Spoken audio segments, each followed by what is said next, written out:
Bueno, muy buenas tardes. Good afternoon, evening. Some of you, good morning, those that are connecting. Today we are going to begin, well, what has been a year of seminars, well, of sessions of our seminar of the uh, Maroon Anti-Futurism series. We have been curating that, Miss Sepúlveda and myself. This is going to be the last open session of this process, which had monthly closed sessions with approximately 16 different groups or artists or individual artists that began part of our sample that will be beginning on the 12th at the Santa Monica Museums and the Virreina Museum in Barcelona. So thank you for your participation, for attending, and most likely we will have more people showing up. We have just begun, just 5 minutes after the official starting time. And today, our we are very happy with the people that we have with us. So far we have had some wonderful intellectuals and artists that have been with us in this process in the previous meetings. But for this session, this closing session, we wanted to have a special participation. And I'm going to give the floor to Katia, that's going to welcome our guest, our wonderful guest this afternoon. But I cannot close these opening words without thanking Virreina as well as Santa Monica for all of the hard work and how they have accompanied us, everything that they have provided us, the support, the encouragement from the very moment that we took on this proposal, this curatorial proposal. So thank you all very much. One final thing I would like to say is that we're going to be working for about 2 hours, which is what we usually do in these encounters. And the space, well, we will begin with our special guest speaking first, and then we will go to an exchange between us and our guest. And finally, we will hear from you, the interventions from the public. You can write in your comments or your questions in the chat that we have for this room.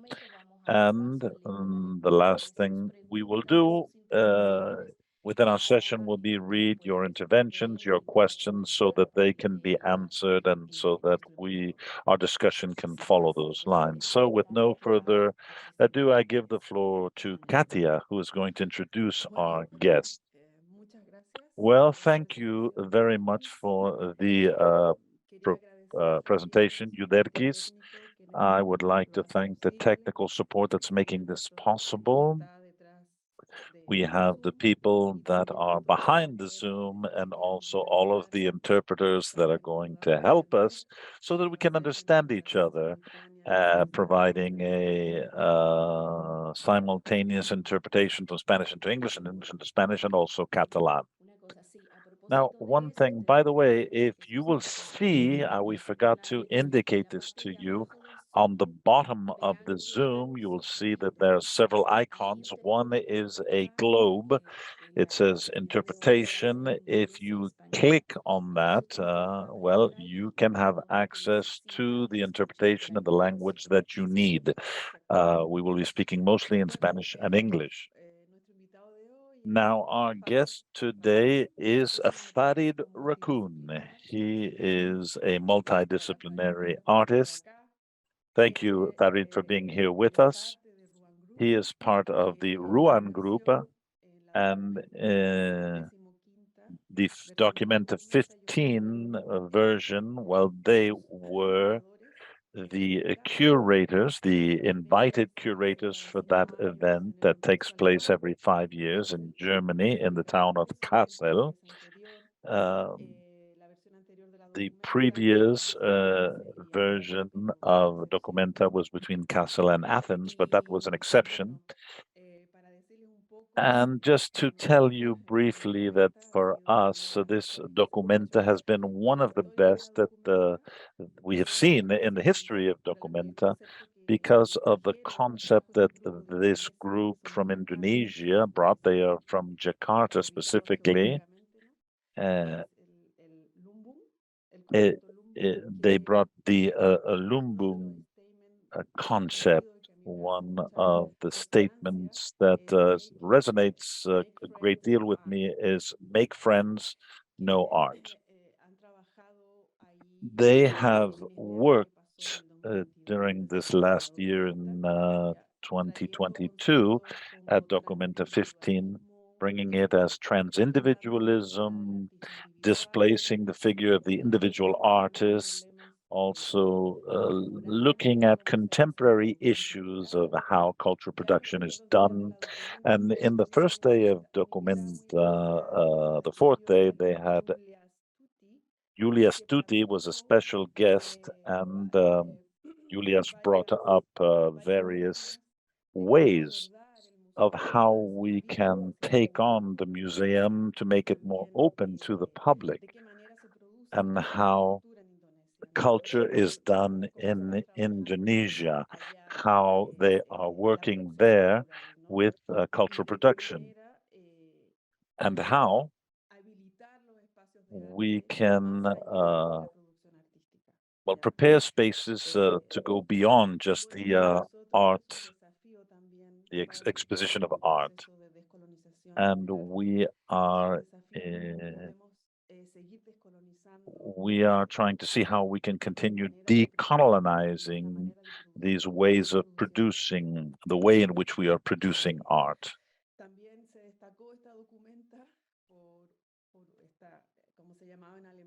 And the Skandan documenta,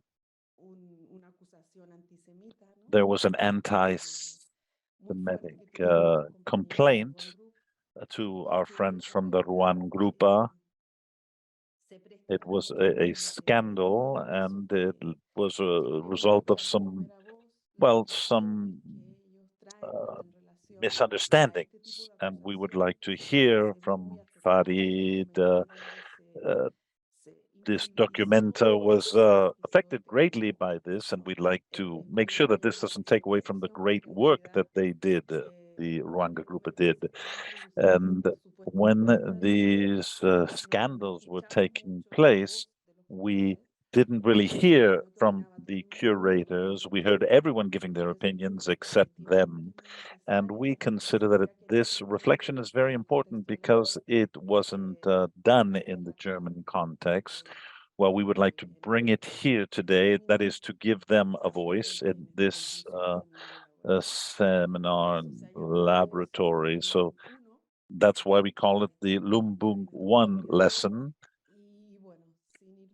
And with no further ado, I would like to give you the word, give the floor to Farid, who is a multidisciplinary architect and part of the group. Okay, so I give you the floor. So this is a very important space for us.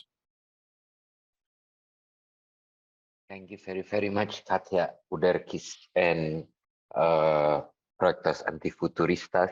The way I knew about you guys, and then the invitations became quite exciting, at least for me personally, because like the question, I believe that what you said, no, like it has been unfolding for a while, and the question of imagining what if Europe never existed and all those kind of stuff. Europe as a concept, not as a place, maybe, but it kind of like stirred my imagination of what I can contribute right now.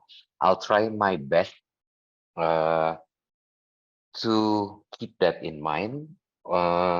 It's actually kind of like refreshing, but also nerve-wracking to talk about many things right now. A lot of things I haven't actually shared with others because, like, if I talk about Documenta 15 itself or Lumbung and all those kind of stuff, it's almost like a broken record by now. Well, we've done it, not only me, but many people have done it so many times. But then I think because it's a particular perspective right now, then hopefully it will be useful not only for me, but also for others who are here. And again, I also want to thank the interpreters from English to Catalan and Spanish. Unfortunately, I don't have any skills in those languages, so I'm sorry for that. But hopefully, the interpreters will do their best, and then we can minimize the lost in translation thing. We also know that it is a very important practice to address languages. So I appreciate translators and the act of translating, spending resources and investment in those type of basic things, because yeah, it's great. And hopefully the context, I'm curious of learning your context further as well through this exchange. And then I'm not the only one, as you understand. And then I'm sorry if I speak not loud enough because it's late here, and then a lot of people around me are sleeping, so I cannot use my usual volume. But hopefully you still can understand and hear me okay. And then having said that, I'm not the only one doing this. This is a truly act of collaboration, learning from each other, listening, etc. And I also know that in the attendees, even I can see some familiar names, and hopefully this is my part of the story. It's not the same with other story that are held by many others. So maybe later it's also valuable to listen to those versions of the stories. Like Fred, for example, they're here. I know Frederica Hansen, part of our artistic team, moved to Barcelona recently, from what I know, to continue certain things, which I can touch upon later. But yeah, so you're not bored seeing me, it's the face talking only. Hopefully this kind of visualizations will help. You can see my screen okay, yeah? And you can hear me okay as well. So yeah, I'm part of Ruangrupa, a Jakarta-based collective, artist collective, started in 2000. And then it started like a very, very humble, let's say. Up until now, I think we want to keep that qualities as well. Just a side anecdote, when a possible invitation came from Documenta's finding committee, I was one of the, reflecting back, I was one of the skeptical people that was kind of like worried that we might lost that quality, that like humble, intimate, small to medium scale only, and all those kind of stuff, because we knew about Documenta from far, but we, like, most of us, not all of us, didn't know Documenta that well, and it showed as well. It came to the to the uh, to the play when we're doing this. And then of course we also realized that we were unknowns, let's say. So many people, media, especially art from the art world as well, the one that we knew, kind of like have the same question: who were we, you know? And then yeah, this kind of uh, uh, uh, uh, what you said, Katia, before, like our voice, we know, and we intentionally a lot of times kept our voice to just what's needed.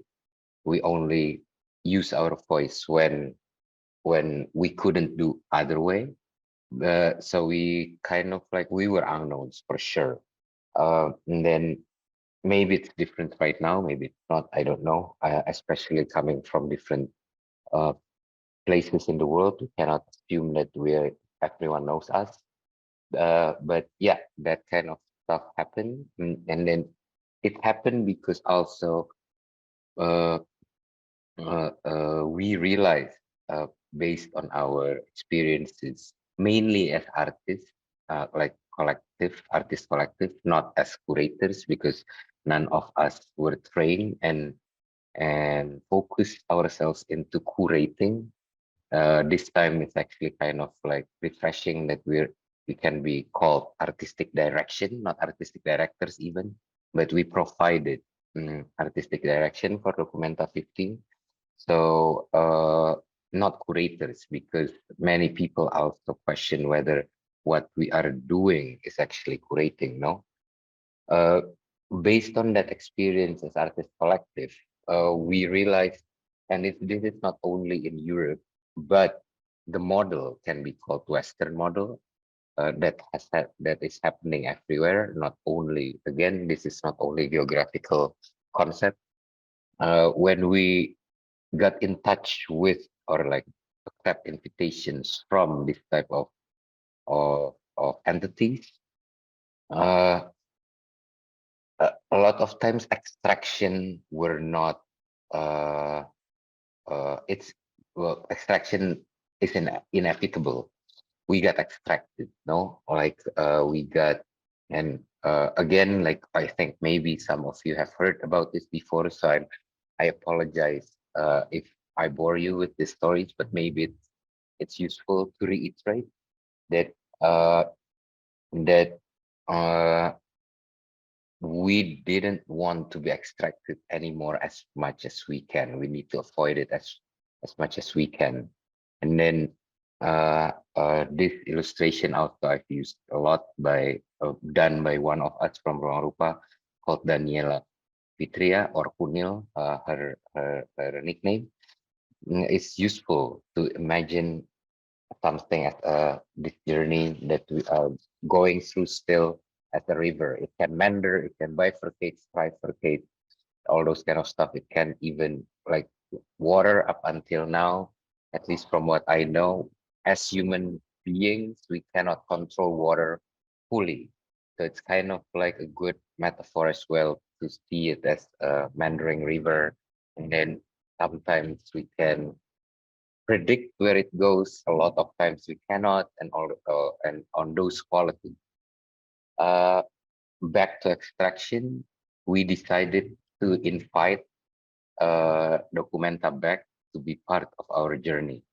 What does it mean? No, like our journey started pre-Documenta, of course, and then post-Documenta we will still be doing. We are still doing it right now. Although of course the journey will get altered by, if at that moment, if Documenta became part of our journey, and then it became altered as well, of course, which has been shown right now. So what we wanted to do is to actually to explain where we're at, and then what we're planning to do with or without Documenta. And then if Documenta was interested to being part of that journey, then we're welcoming, then we keep on extending invitations, not only to Documenta, but also to others that we were interested at that moment, but couldn't actually learn from directly or closely or intimately because of the limitations we had regarding resources, not only about money, time, but also visa, possibilities to travel, and all those kind of stuff. I think it will become clearer later. So extracted in this sense, it's just like we realized from the get-go. I think like our our first initial write-up was actually underlining that, like we documenta agendas a lot of times became Western or European agendas, should not be our agendas as well. We're not going to serve, or we're not going to do something to serve those agendas, let's say. We were clear from the get-go about that. And then funny enough, fortunately or unfortunately, they said yes, and then it became what it became, no? The journey itself, I think by the end of 2018, we just initiated this thing called Good School in Jakarta with other collectives. So not only Ruangrupa, but also Serum and Grafis Luhara, after several years of experimenting of how to build collective of collectives. This one was the latest iteration. We became an informal education platform. So we changed our practice or our understanding of ourselves, our self-labeling, auto-labeling from artist collectives into informal educational platform. And then we were interested in keep on doing that because this invitation came by the end of 2018 as well. And then that's why like myself, for example, became skeptical of accepting the invitation because of that. Like we were in the very particular moment when we had to actually build ourselves up. We just started something, no? The excitement was there. But then because of that, I think like there were some moments that we could continue that journey and then kind of like share it to the public in Castle itself.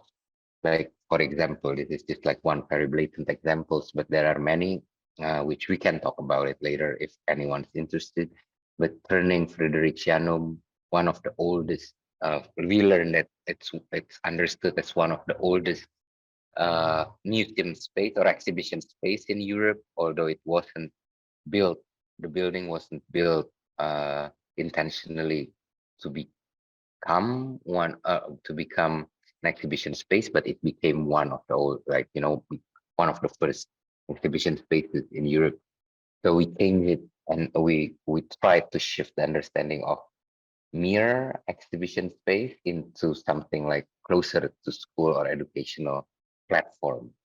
So that's one of the thing. Another thing is how we learn, because we realized and then we tried to do it a couple of times already as well. When we had to work in a context that's kind of like foreign for us, we what we could do, because again, like none of us were trained as curators, so we couldn't pretend to do curating. What we knew how to do is actually to open a space, no matter how small it is or how, whether it's conceptual, sometimes even when we're invited as artists with so much less resources compared to being invited as artistic direction. It's kind of like space became one of the most important thing to land to a certain context in order for us to understand what's there, what role we can play there, how to test our sensibilities over there, what works, what doesn't, what we can actually force and what we can force our operating systems, let's say, as the shortcut. We use this uh, this term a lot. How to force our operating system to become to install it to a different machine. No, what you're seeing here is a iteration of Ruru House in Arnhem in 2015 to 2016. That moment, one of our old, or two of our oldest friends at least, Reinhard van Hu and Sanne Orthausen, we asked them, because their Arnhem is in the Netherlands, they're Dutch, or Belgian and Dutch, but have been living in the Netherlands and know the context of the Netherlands well enough, we thought, and then they knew us well enough, we thought as well. So different than with documenta invitation, for example, none of us could move to Arnhem for a long time and all those kind of stuff. So we had to ask our old collaborators to work with us all the time. And then we asked them to help us to imagine a space. If we open a space in a small city like Arnhem, how could it be? So it's a small shop front and all those kind of stuff. It depends on opportunity and situation, of course, every time. But this is an iteration when we had to curate. This time we were called curators. We had to curate an edition of Stormsbeck in Arnhem. And then this, again, like I'm showing you this because to underline that it's nothing new. Like a lot of times what we're doing is it's not an invention. Lumbung is not an invention, for example, but I can touch upon that later.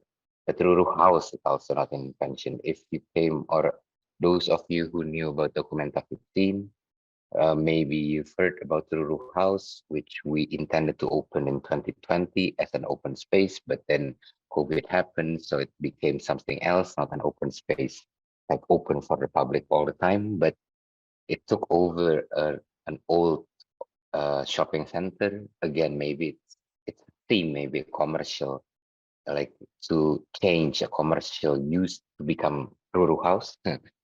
But then it became a Ruru House. It was started, or it got rented around 2020. We opened it in a limited capacity.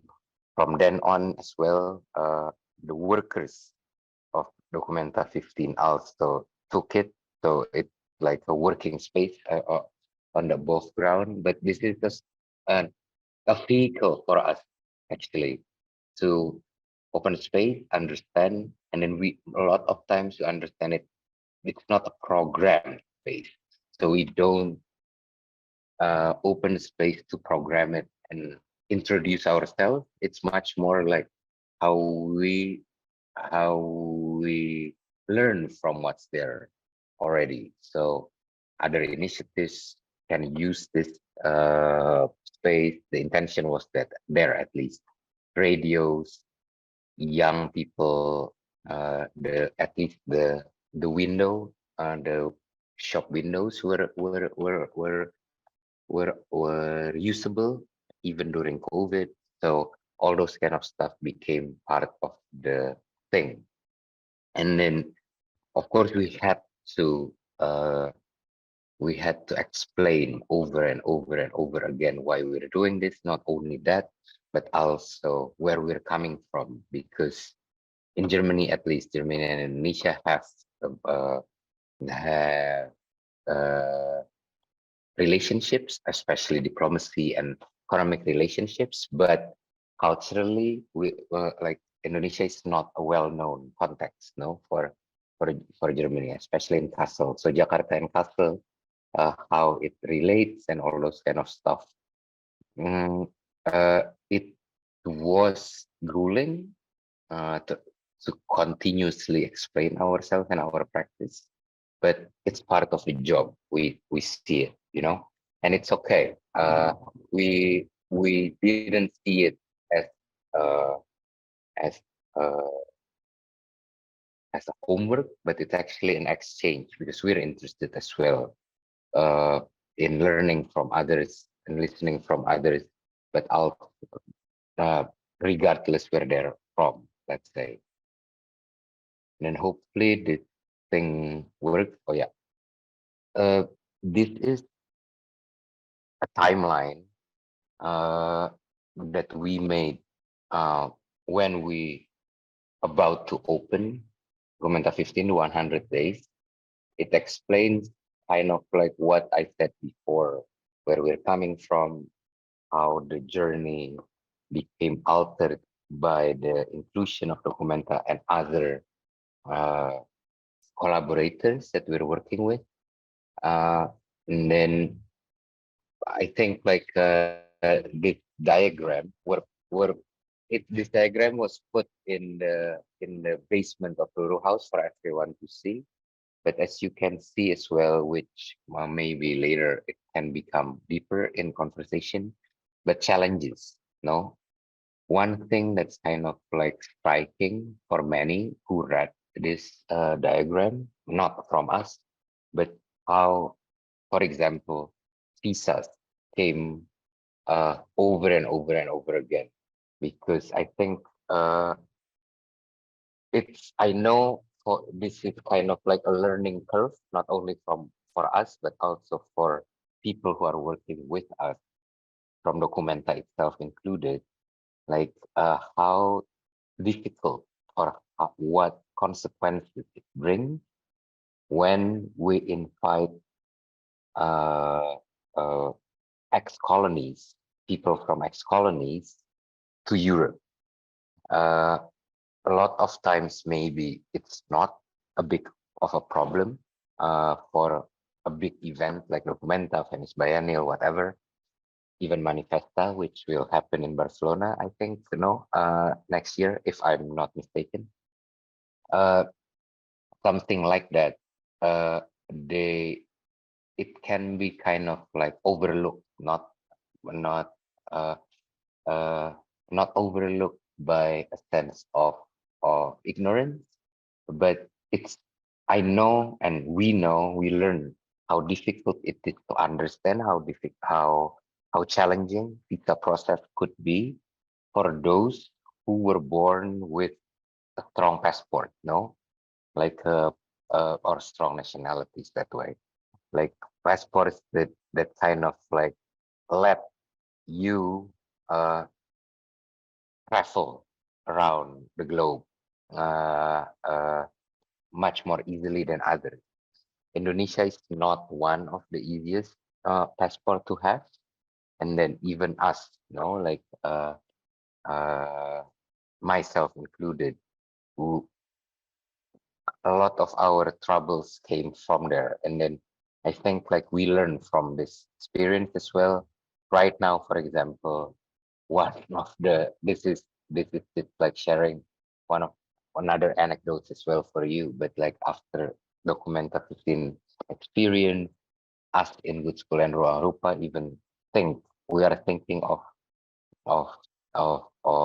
always uh uh always underline the difficulties of visa application and how dehumanizing it is from the day zero.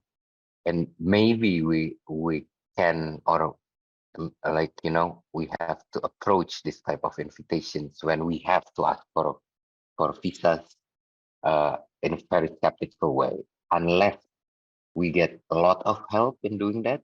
We're forced to say no. For example, it's really difficult for Indonesians to say no, just so you know. That's why also we like my skeptical voice when Documenta invitation came were kind of like got overridden, because it's really hard for us to say no as Indonesians. As culturally, that's part of our thing. Maybe then we can jump into what Kasia was touching upon. I'm not going to explain ourselves too much, I think, or because I don't want to get dragged into a, a very tiring and dead-end conversation about anti-Semitic discussion, which is happening in different realities, I would say. A lot of them are very, very different realities. But in Ruru House, because I touched upon Ruru House already, a couple of months, or like, I think, yeah, a couple of, like, in the beginning of 2022, I think, or the end of 2021, this type of rejection, or like, question. And then at that moment, what they had was like our artist list, for example, and also the fact that we came from Indonesia, not a Muslim country, but the majority is Muslim. So they kind of like try to, or not try maybe, but uh, dissing us without anything, like without the work itself that's been done, So stickers like this came up in Ruru House, for example. I Gulaj, one of our artistic team members as well, living in Kassel for most of her life, collected this picture. It also came from her, if I'm not mistaken. So we basically got, like, we didn't think about this before. With what our approach, if it's from the art world, from the art world, that's kind of like from like putting individuals into pedestals and all those kind of stuff, the autonomous work of art and all those kind of stuff. We kind of like anticipated it, like, who were we that we could be an artistic direction of Documenta 15, for example. That type of questions were or challenges were kind of like uh, we expected it to happen, but to render us as Islam, for example, and then Islamophobia became an approach that affected us. Myself, again, like, this is story, like my first instance of story. I was born a Muslim, but I stopped practicing. I don't consider myself a Muslim anymore. All those kind of stuff. In Indonesia, I had to because it became more and more conservative in Indonesia.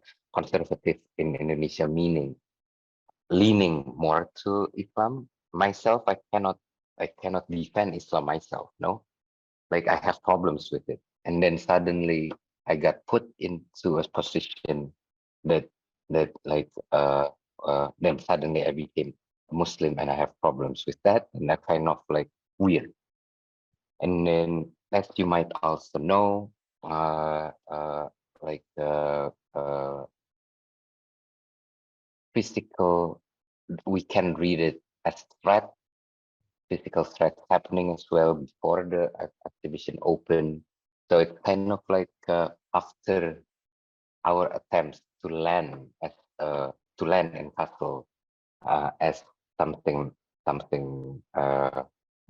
hospitable, then we kind of like got this uh, reaction back. It's kind of like hard, actually.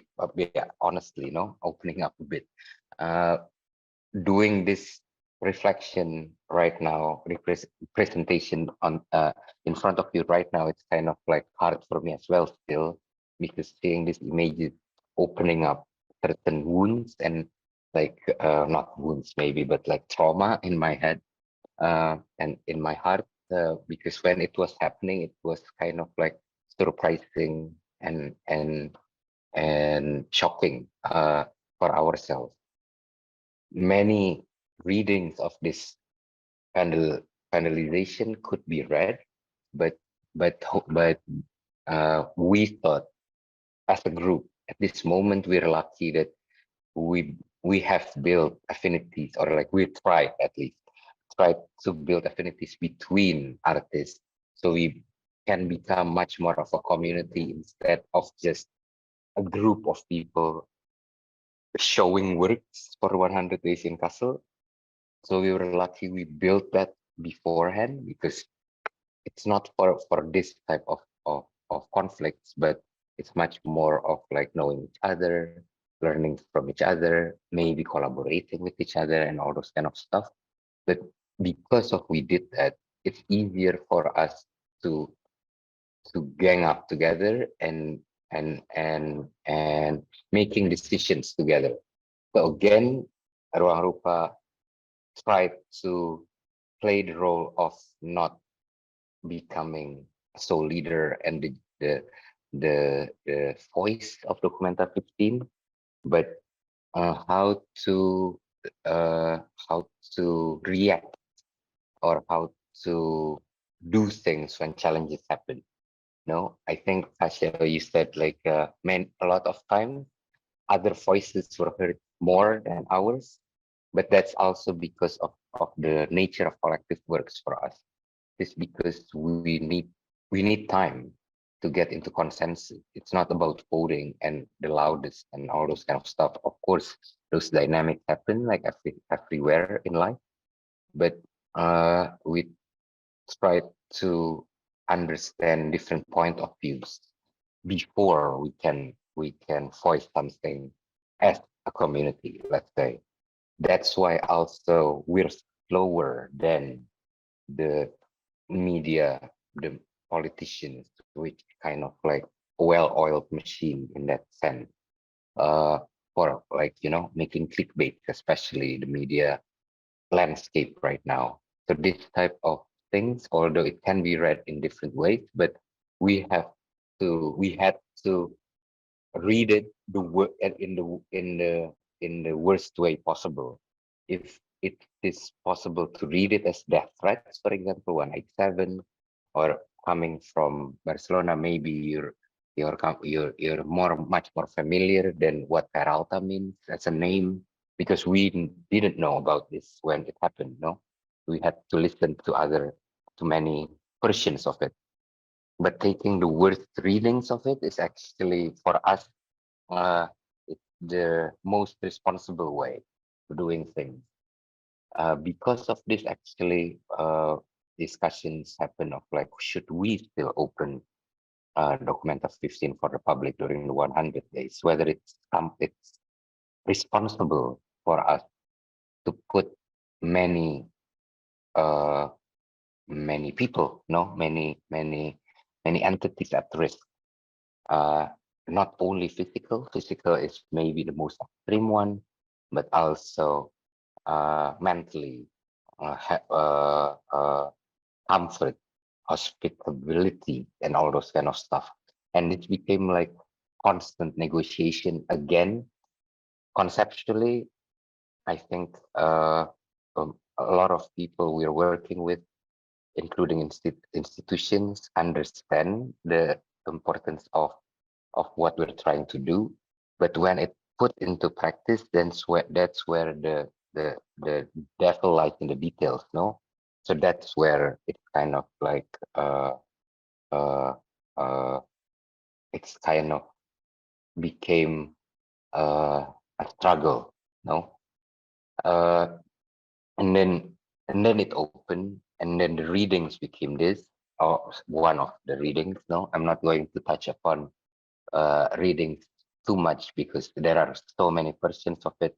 Many people have opinions of it. It's great to be like that. Actually, one of the things, at least from Indonesian voices, the Indonesian people voices that I believe in, is kind of like finally an art exhibition functions not only in artistic realm, but actually also touch upon other things, and then many people have opinions about it, because a lot of times, at least in Indonesia, public doesn't have the confidence to have opinions about artistic matters because it's so far away. It's not something that they're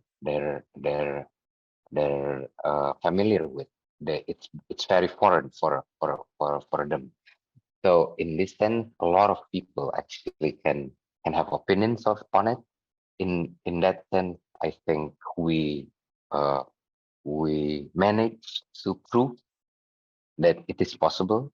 But of course, it comes with a price, no? And then these kind of things also happen. Some of the artists that we invited came into Castle and experienced different challenges themselves.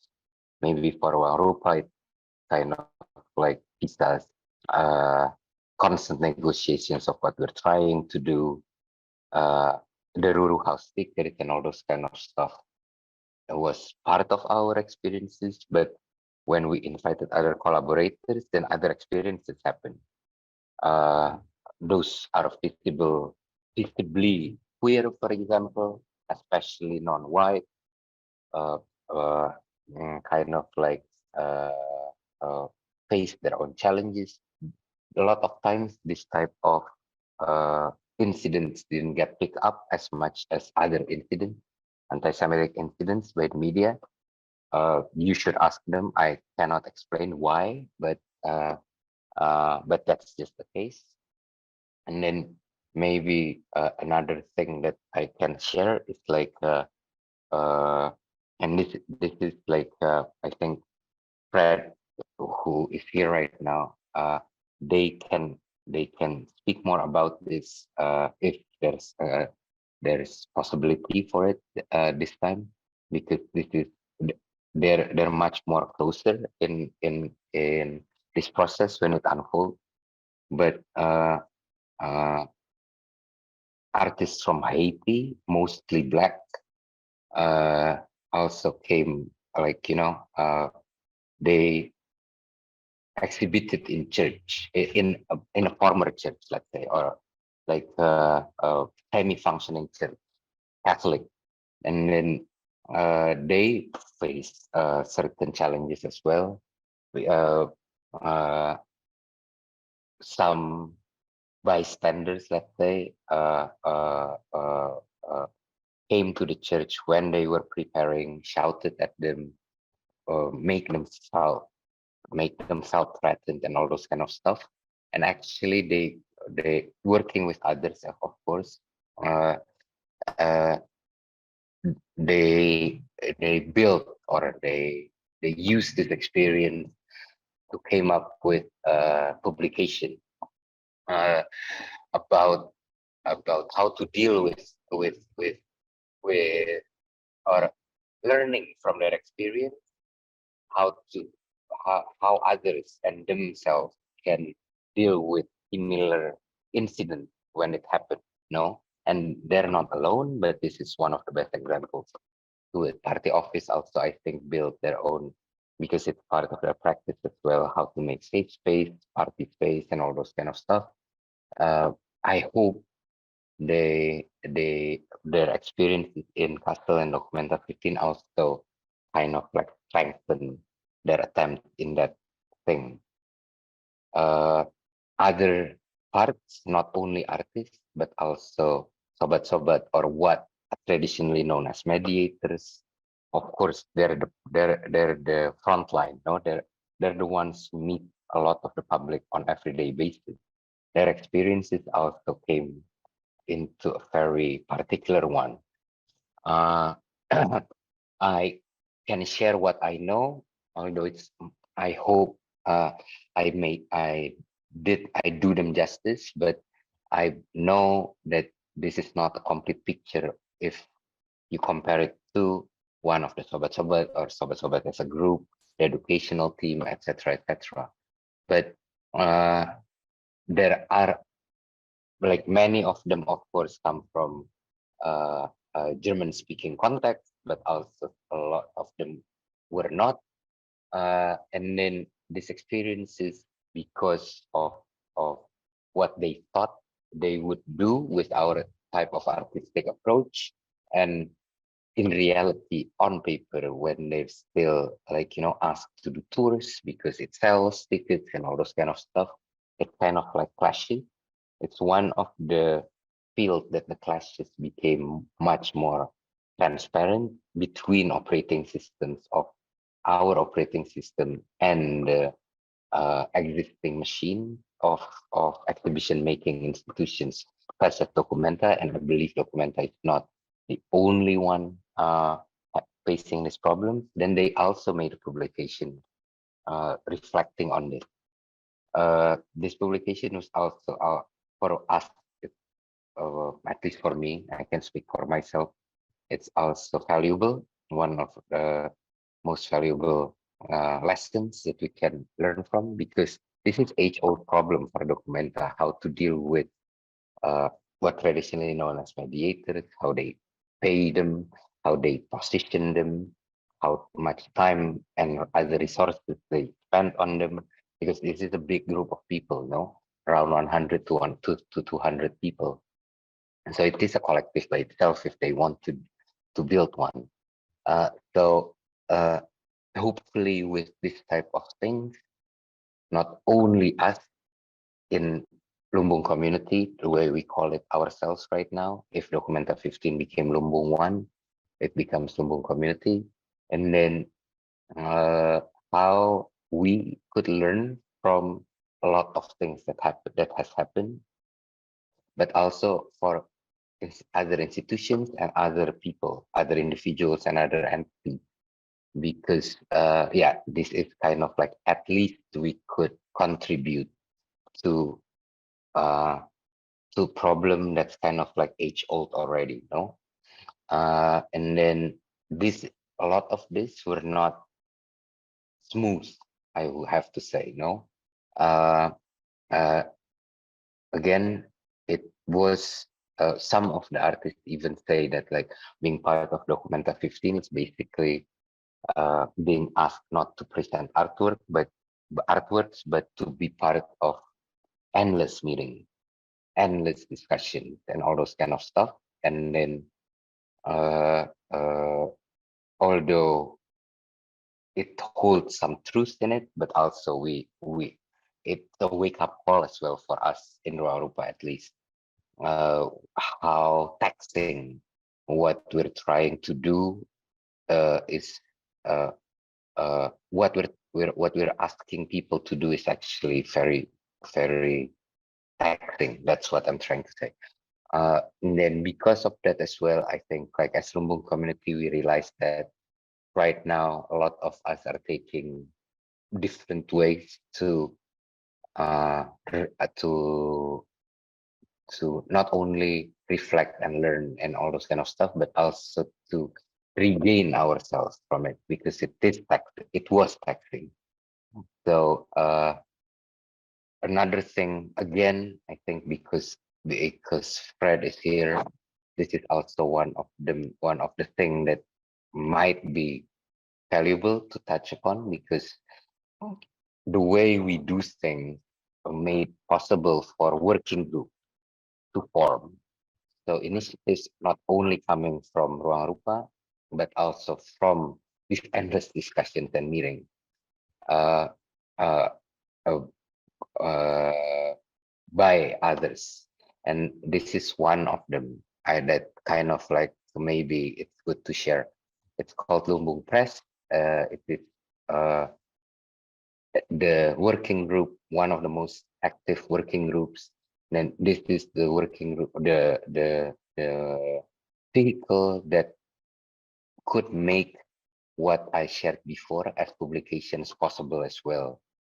From Sobat-Sobat publications, from artist publications, from those publications who couldn't plan for like years before, because a lot of times publications were planned years before, but how to be much more agile and relevant on day-to-day basis. No, of course it's not easy, but we managed to do it a bit. To a certain extent, it's a successful thing. Then actually a lot of the working groups find their live post Documenta 15. Lumbung Press is a good example of it, because it moved to Barcelona. That's why Fred is there right now as well. From my understanding, I might be wrong. Maybe it's not the only reason, but Lumbung Press moved to Barcelona and find a life of its own afterwards. Lumbung Kios, also Lumbung Indonesia, of course, and other things, Lumbung Space. And then because of the press as well, we could react and learn how to react as a community, a big community further. Maybe you've seen some of these posters during Documenta 15, by the end of the 100 days, when pressure started to become unbearable. We became exhausted, tired, and all those kind of stuff. We knew it's going to happen, but it was still shocking how the direction became, no? I have to address that, like, at least from my version, that yes, we did mistake, we did some mistake, and then we apologized for it. It is part of the process, collective process, and then we took it collectively as well. The risk is not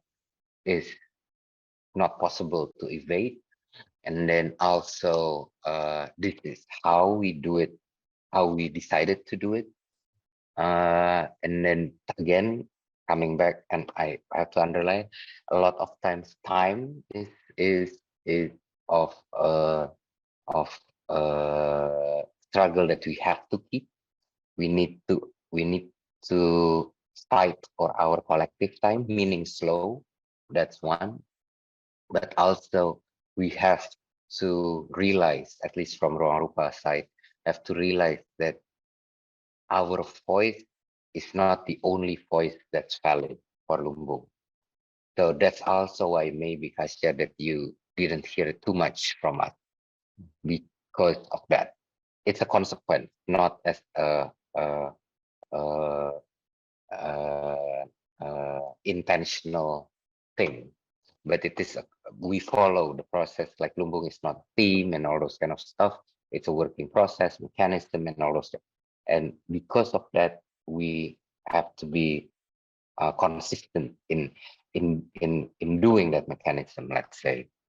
And then this is my, I think this is my final final slide that I can share right now. But like other working groups are continuing, and then this is one of our answers coming back to your initial questions when we first met, of like how to deal with Europe when we got invited by that context, when we're not coming from them as Indonesians or as ruangrupa. Actually, we're not comfortable saying things that if we're representing a nation state, but at least we can take some initiatives further than only the exhibition itself, because we see exhibition,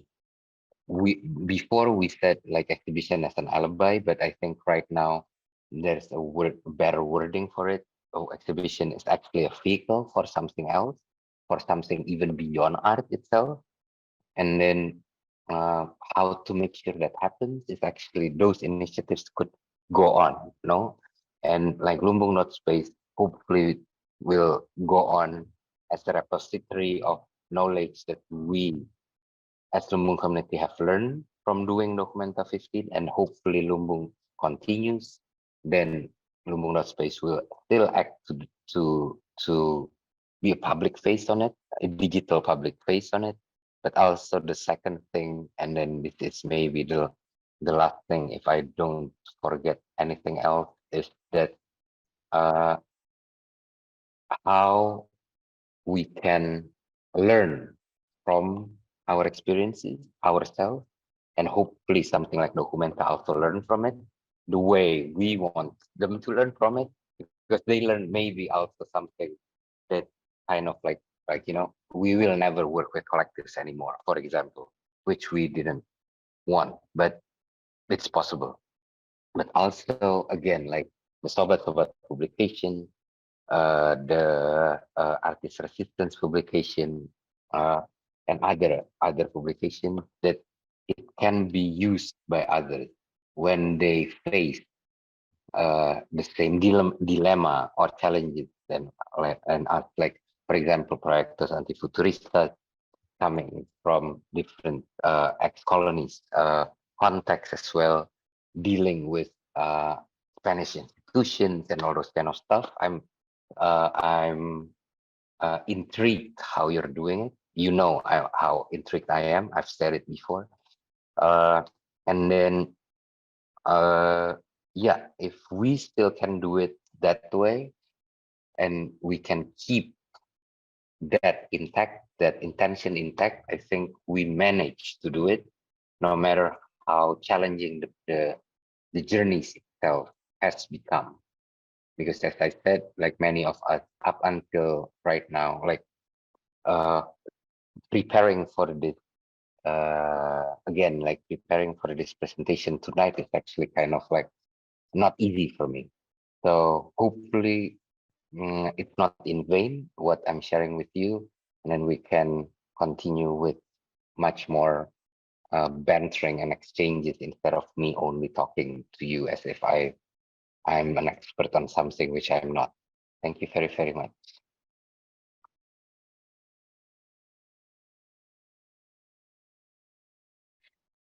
Muchas gracias, Farid. Thank you so much, Farid. Thank you so much for your words, for the time that you have used to give us a kind of explanation, or at least your perspective on things and your ideas. I imagine that everything you shared is not just your individual thoughts, it's probably the result of several feelings of a collective experience, and as a group you have all gone through this, and some of the elements that you mentioned are quite interesting.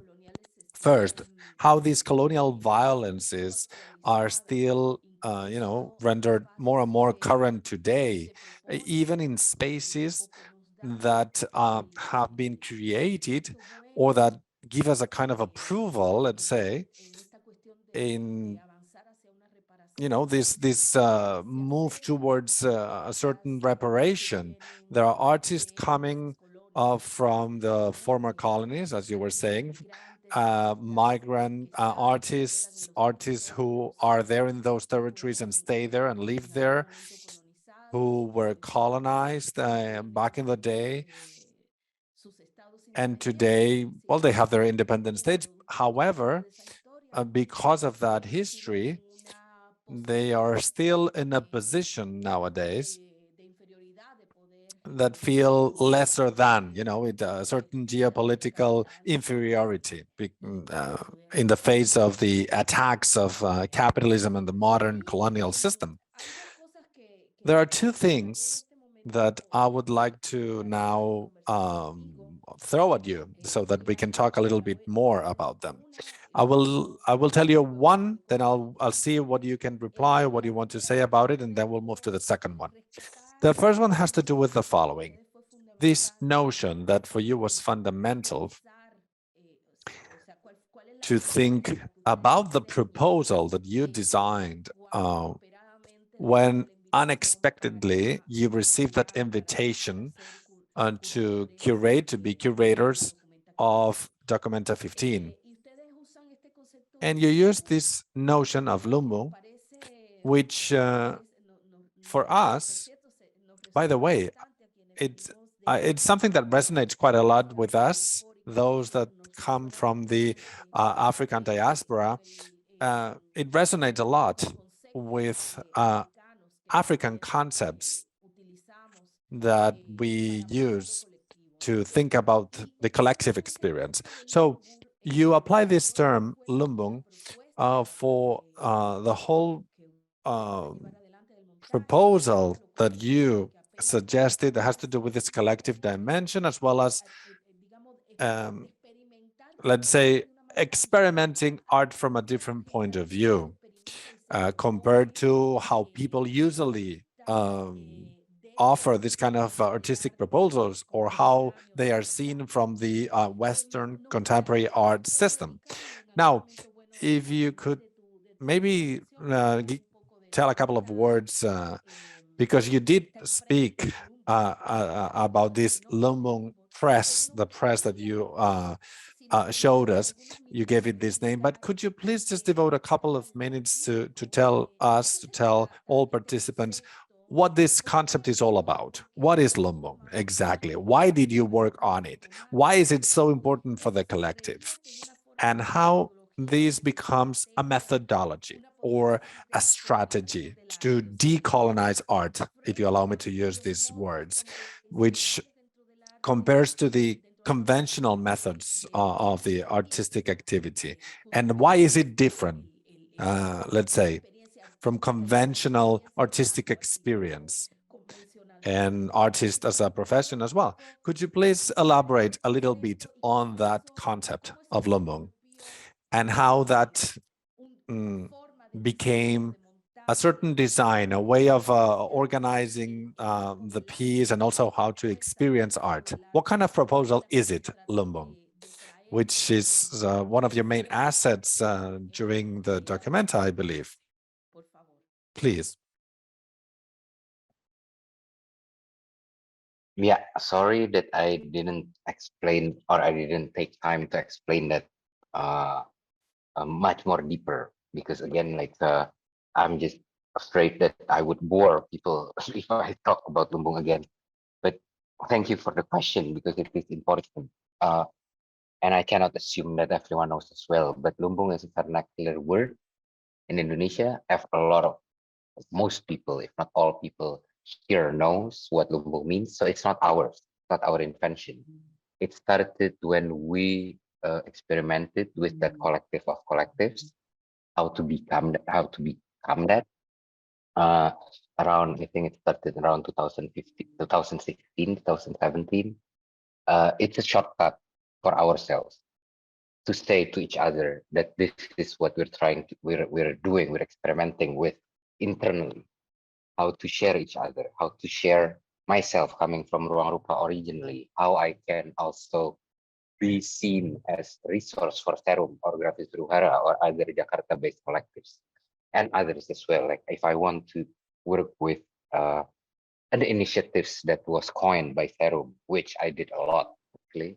So how to see ourselves sharing each other, like sharing resources. That's the way we use it. There are many other ways to use it. The government used it in a different way. Shops used it in a different way, like all those kind of stuff. Commercial entities use it in a different way. But that's where we're coming from. We didn't, when we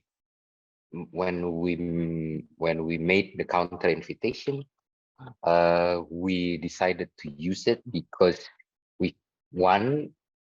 being honest to ourselves, and then we didn't want to translate it. We couldn't find a translation for it.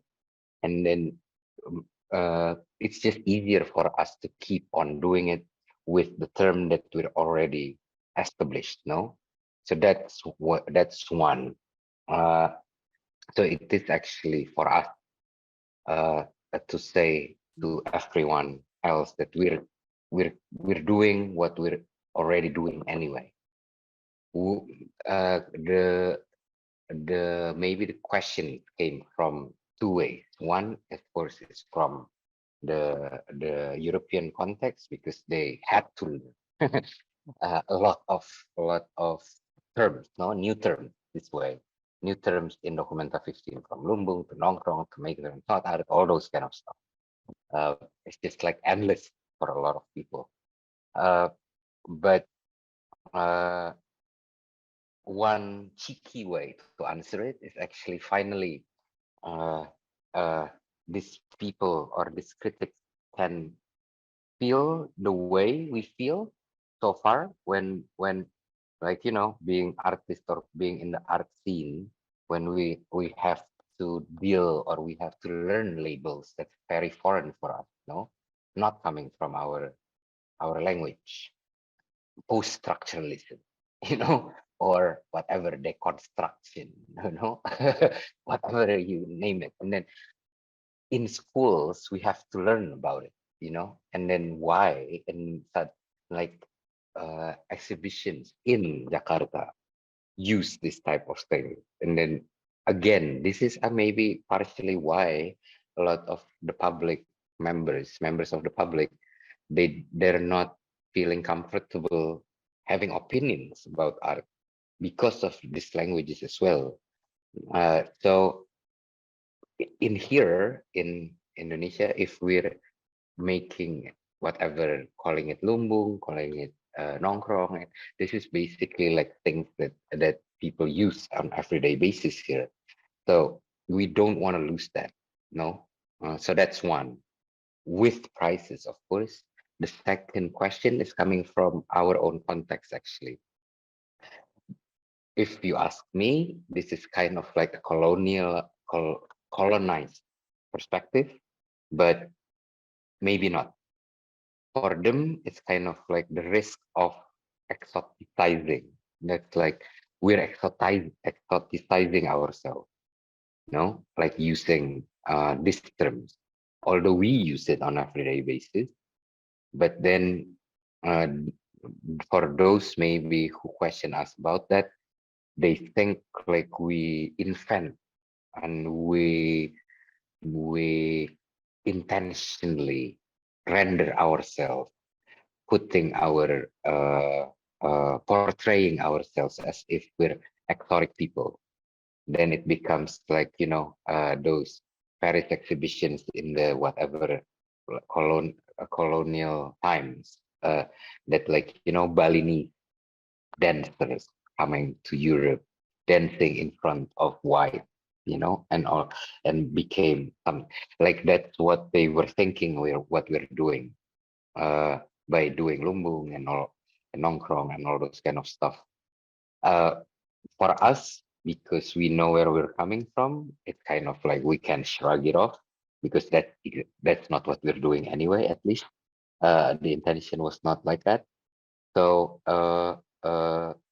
that became maybe kind of like healthy as well. There's the positivity on that, because another thing that I can share with you, that in Indonesia, only after like one of the impact Documenta 15 and all this scandals have brought here is actually people starting to learn about like people in the art world and academics actually.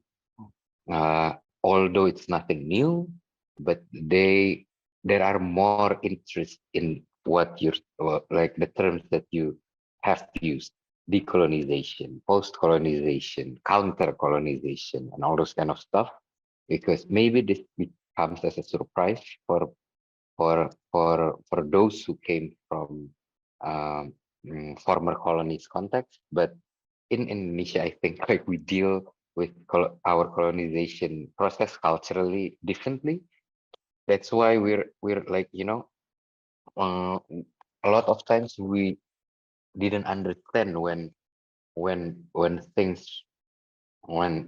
decolonization as a term, for example, came about. And like it's not something a lot of us here understand. We understood it as still a European homework, because it's your guild, you deal with it. Don't ask us to help you on that, you know. It's your homework, you know. So we should stop carrying your luggage. We've done it so many times, and then now you're asking us to help you on that. Still, deal with it yourself. For something, like a lot of times in Indonesia, like there are those tensions.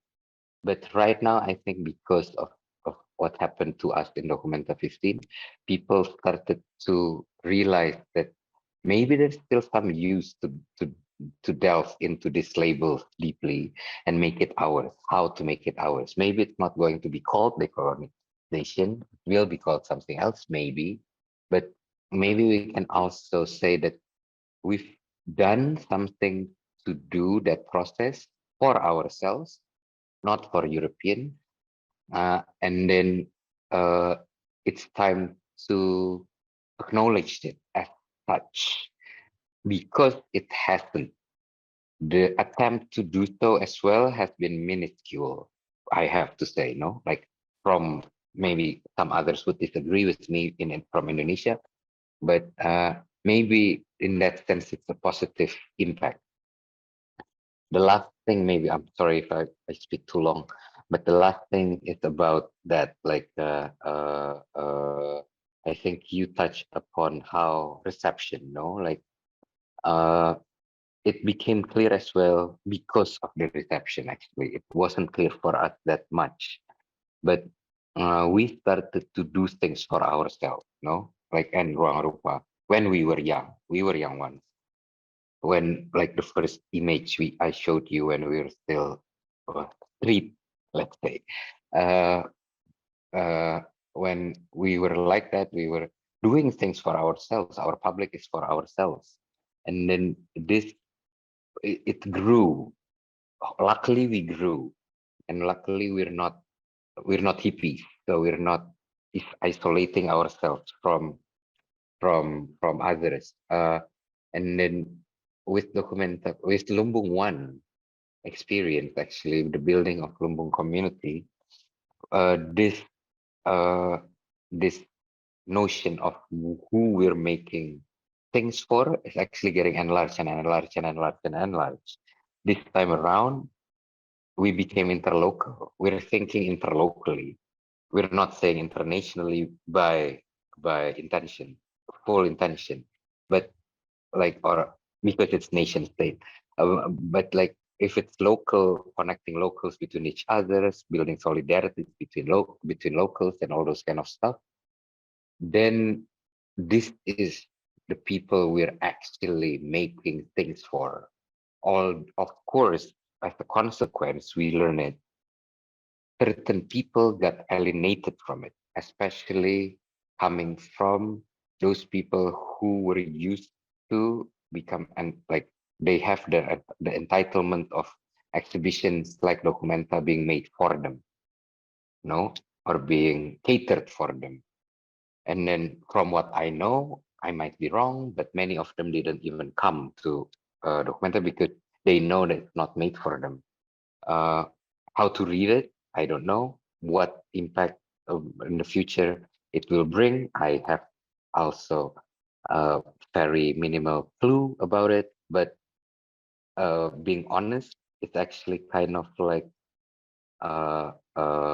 good to underline it and be honest about it and be open about it, that we make things for whom, no? And then we don't have VIP, or at least from ruangrupa's point of view, we don't have VIP previews, for example. We never do for our events here either. So because we don't know how to deal with it, we're not from that world, and we cannot pretend that we're coming from that world. So maybe because of that small thing, it's alienating others.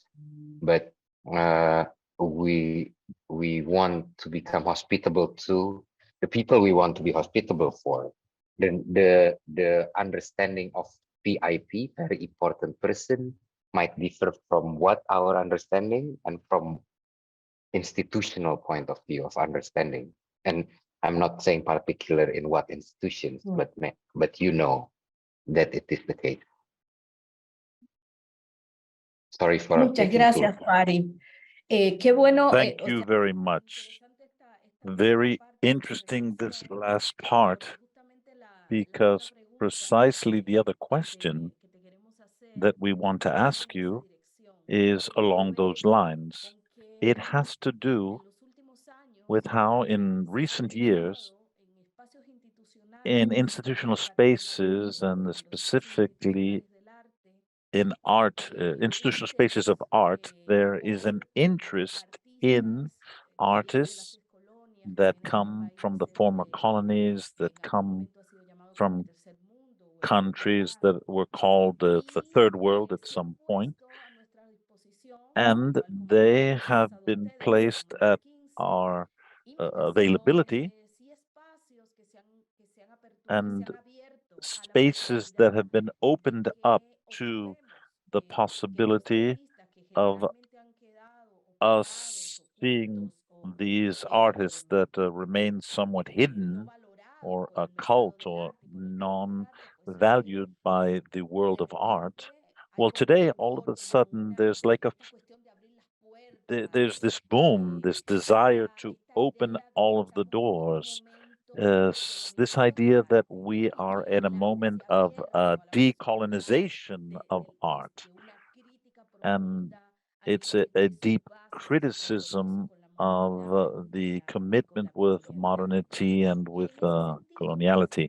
And in this sense, the things that you're talking to us about, especially with Documenta 15, we could think, and also based on the title that you have given to this space, what are the specific lessons, not only from Documenta 15, this could be something that it will be more and more necessary for us to talk about that.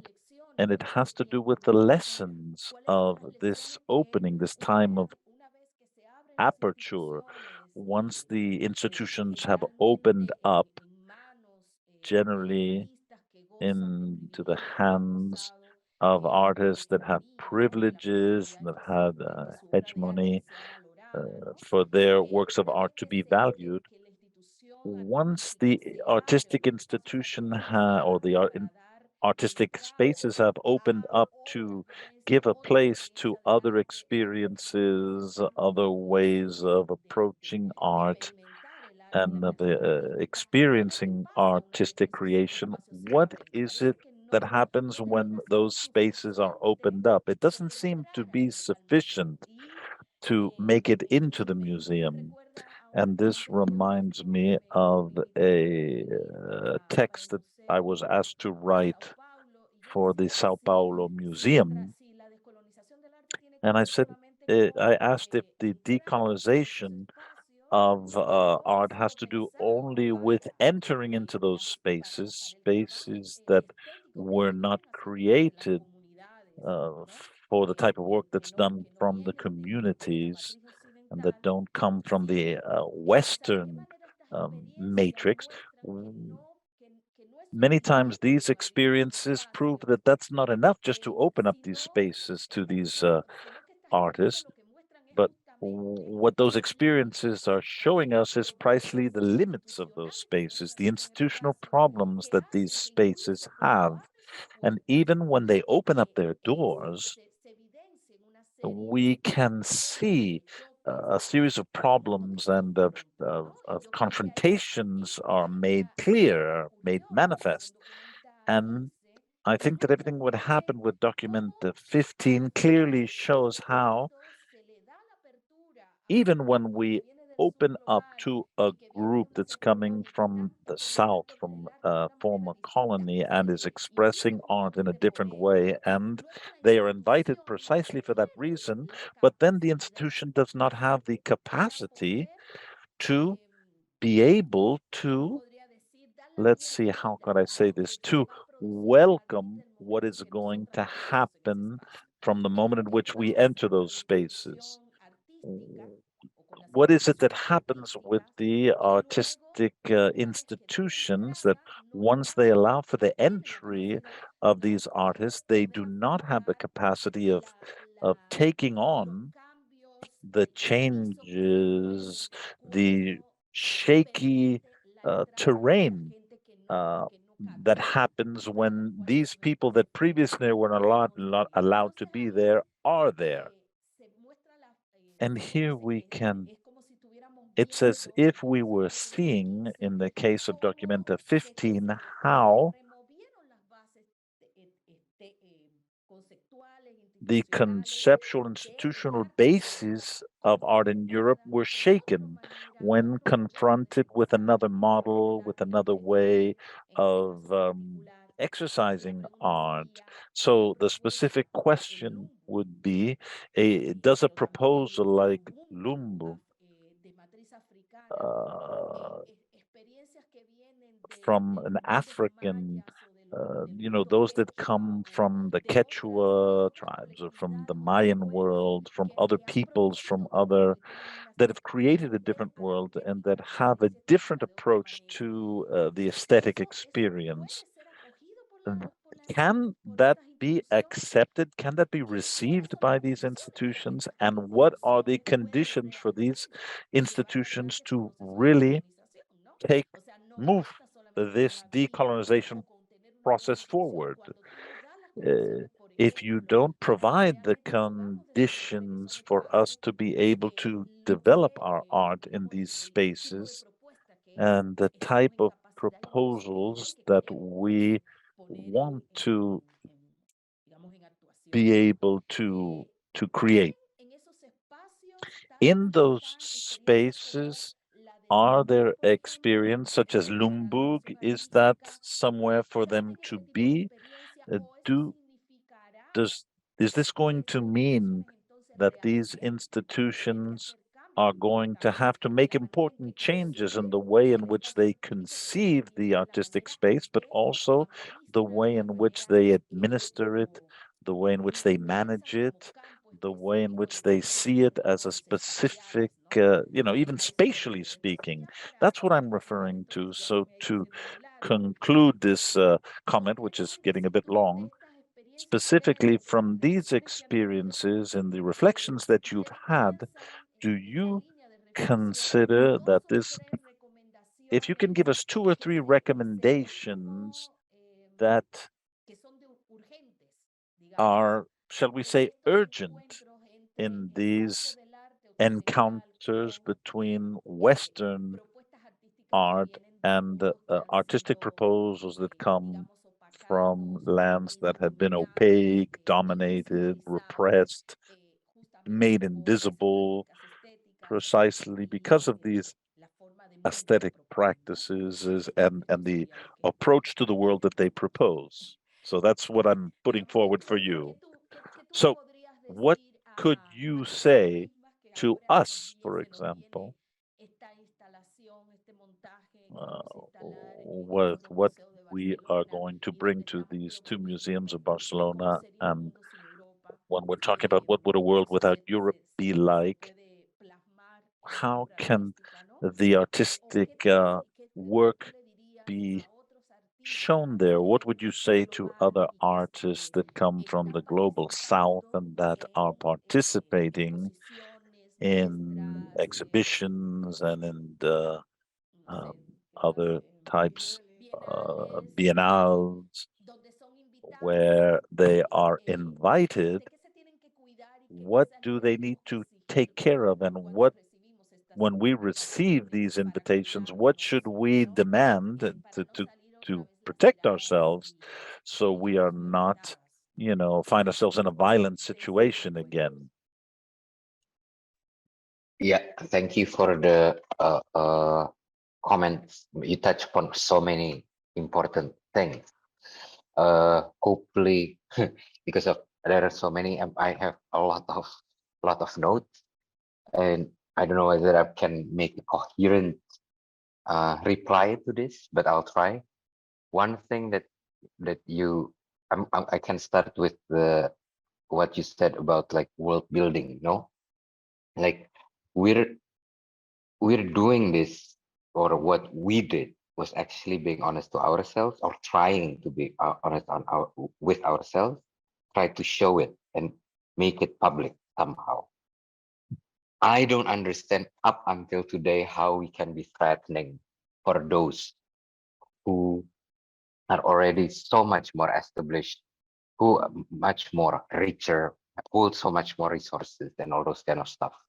But they felt threatened. That's kind of like, I can understand, but I don't understand where those feelings coming from. Because the world building, like we build our worlds because the worlds that has been offered to us were not suitable for us. It is not a particularly antagonistic position. We just want to exist the way we want to exist, And then the problem comes when they couldn't, they felt us as a threat, and they couldn't, from the get-go, they felt that if they let us be, then we cannot coexist, basically, in the end. That one, I cannot answer why. I really am struggling to understand why myself up until this moment. But it is kind of like how I felt. And then because of that, I think I have to say as well what you said, no? Like when institution or inclusivity became a thing and tokenism happened as if they're doing what they're supposed to do, politically correctness, by ticking the boxes, by, okay, we've invited this type of people, we've invited this type of people. And then I think this is also relating to one of the questions in the Q&A section from others, from the attendees, but I'll address it later if I may, because it needs a much more proper answer to that reply. But then because of that, it shows how politics play in this institution, I would say. And I cannot generalize. Different institutions have different politics, and also individuals in these institutions have different politics. And I'm saying politics not in again, not in nation state point of view, but like how you deal with others, no? And then we're actually very, like, institutionally speaking, we know we're privileged to be dealing with documenta, you know. They had tradition of reinventing themselves for every 5 years.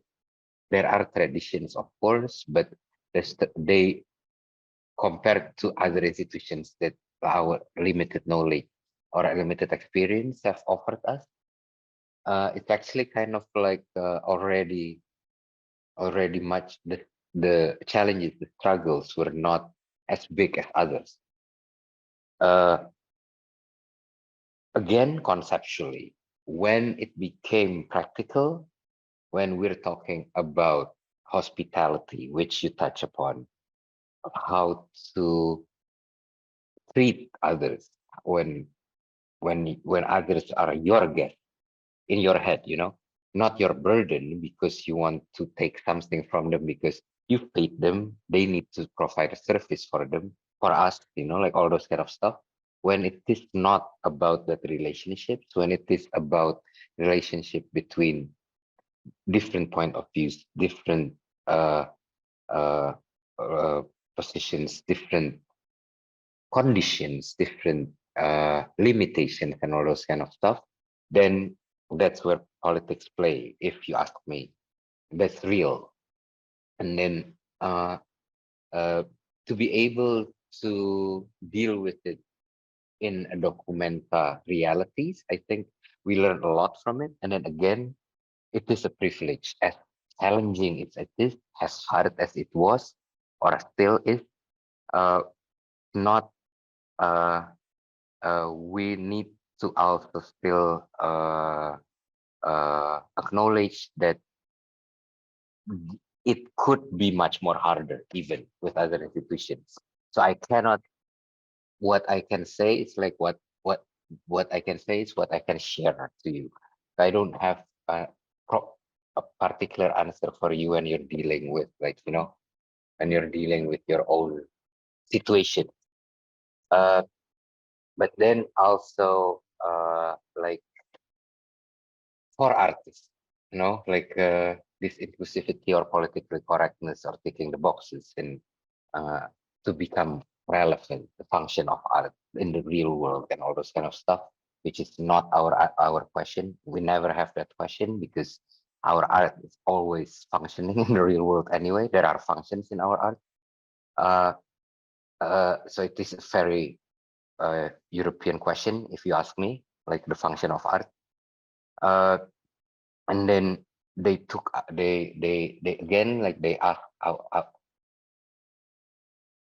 ask us to carry their luggage again, no, by including us in their exhibitions, biennial, residency, school, and all those kind of and other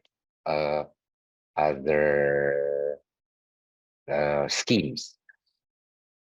I would say, because this is not only us. I know that there are many, especially younger artists, that are dealing with this and then trying to build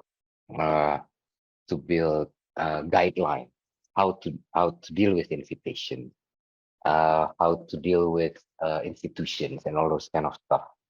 There are so many, not only the ones that we're collaborating with in Documenta 15, but also outside of it.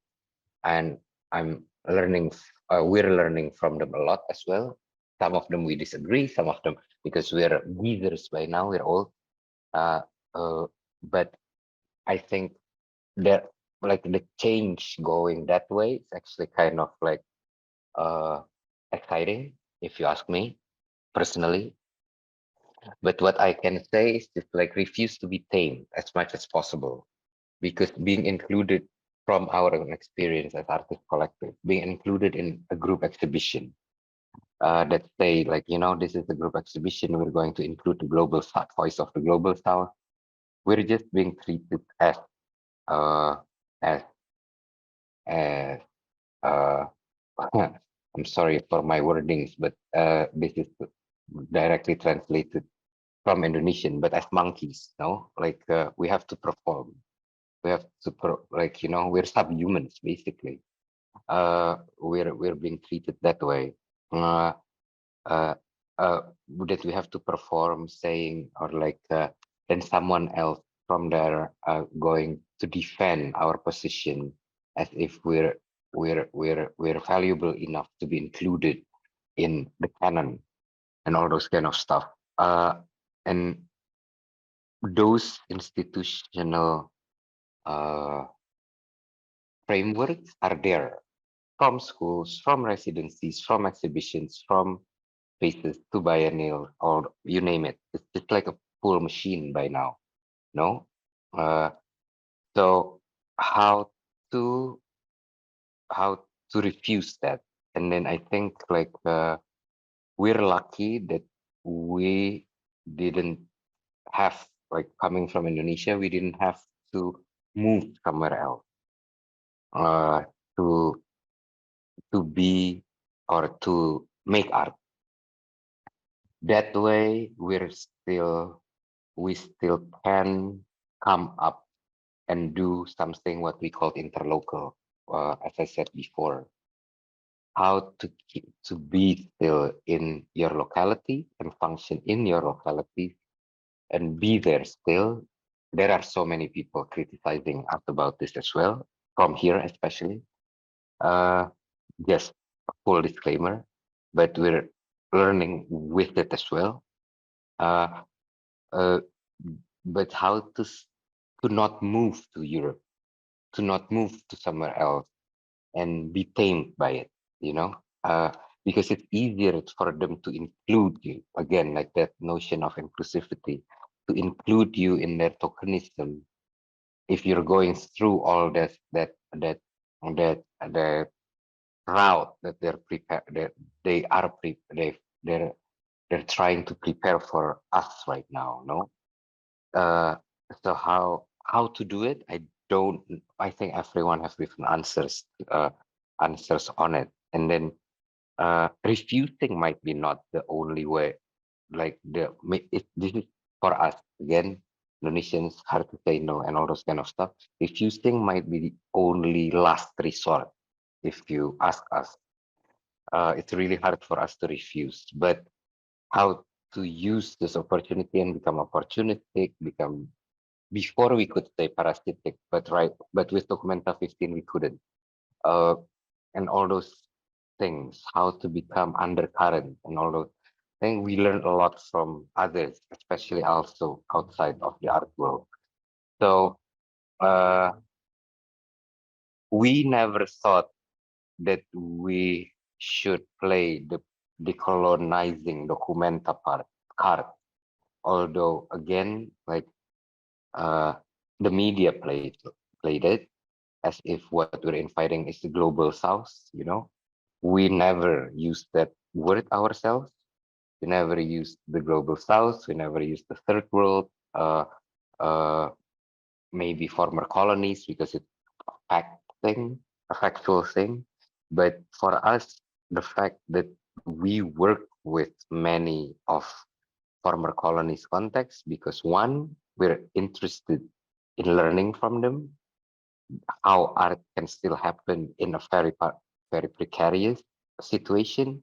That's much more interesting for us to learn from compared to those who are like, you know, when national support are plenty and all those kind of stuff, we cannot learn anything from them from Indonesian context. And also the struggle, and again, what you're saying, Lumbung as a concept, as a mechanism, and all those kind of stuff, it's still alive in these places. It's almost dead in places when nation state modernization has happened. You know, all those kind of things are actually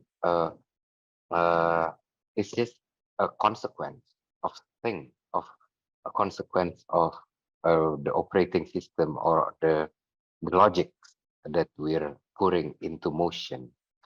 And I'll stop there for now. I think I hope it's not too long, because yeah, we only have not too much time anymore.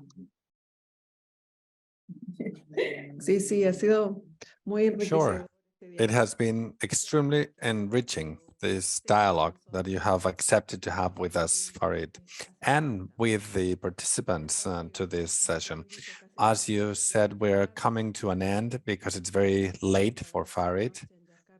Midnight is approaching, right, in Jakarta, if I'm not mistaken, so it's very late there. So in order to draw this to a close, in this third part of the session, we're going to open a Q&A. We're going to let other people ask questions. We already have one that has been sent in English, but we're going to translate it, which is as follows. And the name is a girl called Ortesia. I hope that she's around. Let us read. To me, the whole polemics were just an attempt to use you for some agendas. The pieces and curation were coherent. Nonetheless, what I did feel uncomfortable about as a neurodivergent artist was the inclusion of project artworks work, which was in fact a bit colonial, used some liberation tools and the people for channeling oppressive, paternalistic, art brutish dynamics instead of promoting neurodivergent narratives. Some of them might be neurodivergent as well, but the approach was a colonial one. That's the first comment. That's the first comment that we got, and it's the only one so far. Well, maybe you can try to respond to what we just read. Yeah, thank you very, very much. Yes, thank you for the comment, because it is from us, from Ruangrupa. We need to learn a lot from this initiatives. No, project artworks were very, very valuable for us. It's new friend. Some of the people we're working with are old friends. Some of them are new. Many of them are actually new as well. We're lucky to do that. Neurodivergence is a very was a new thing for us in Ruangrupa. And then we decided, Fred actually also maybe one of the best person who can answer this besides project artworks themselves, of course. Your criticism towards project artwork, I think, can be answered fairly by them, like their practice.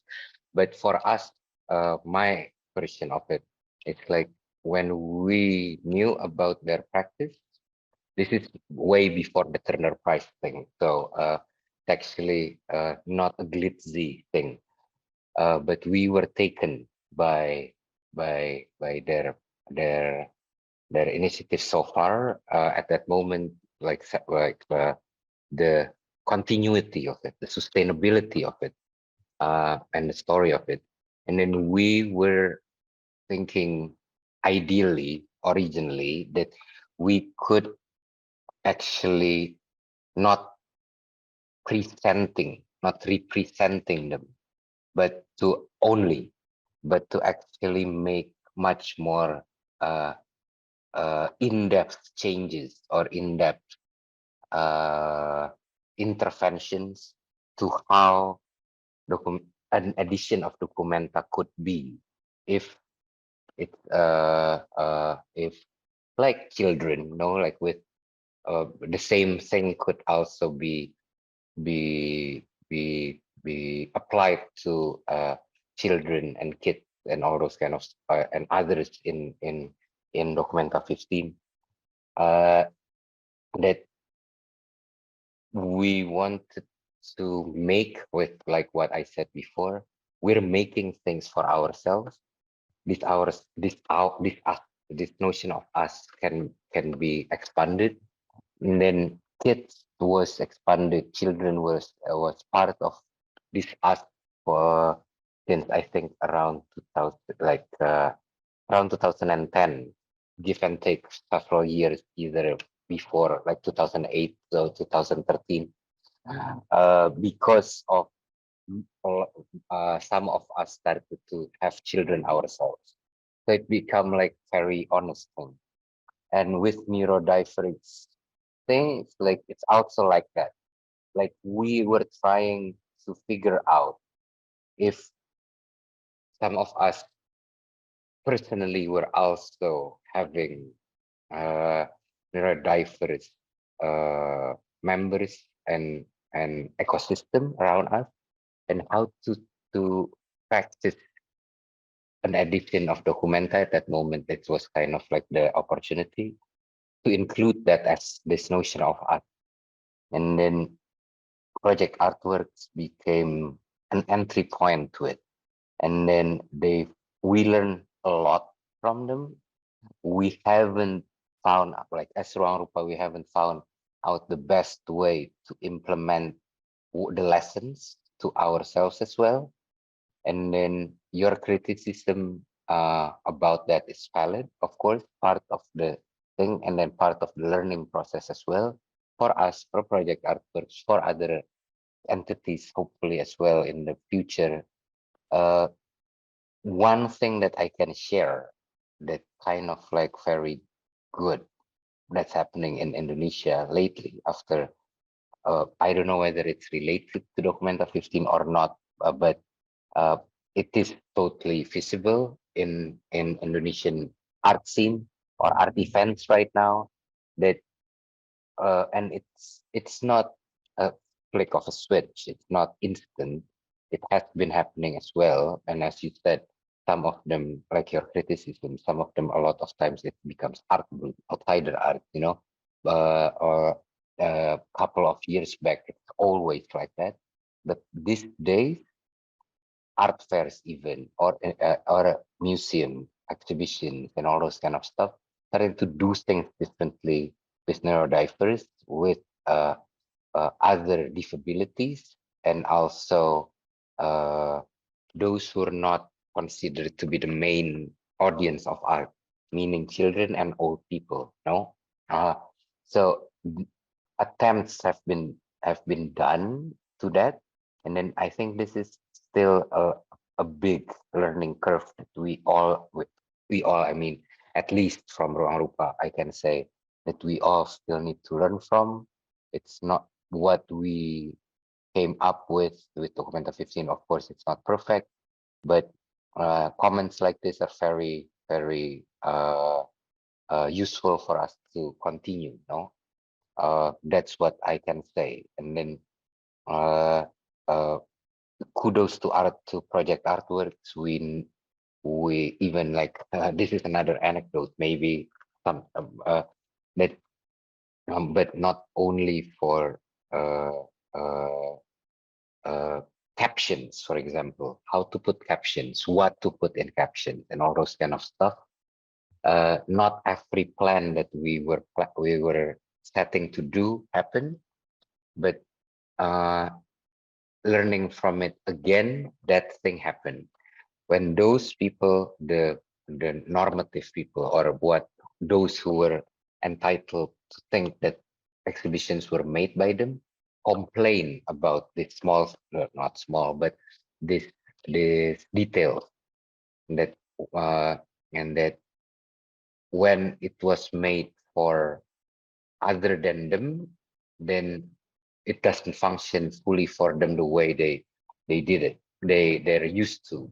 So it's kind of like a nice conflicting thing that we kept on experiencing, and it's really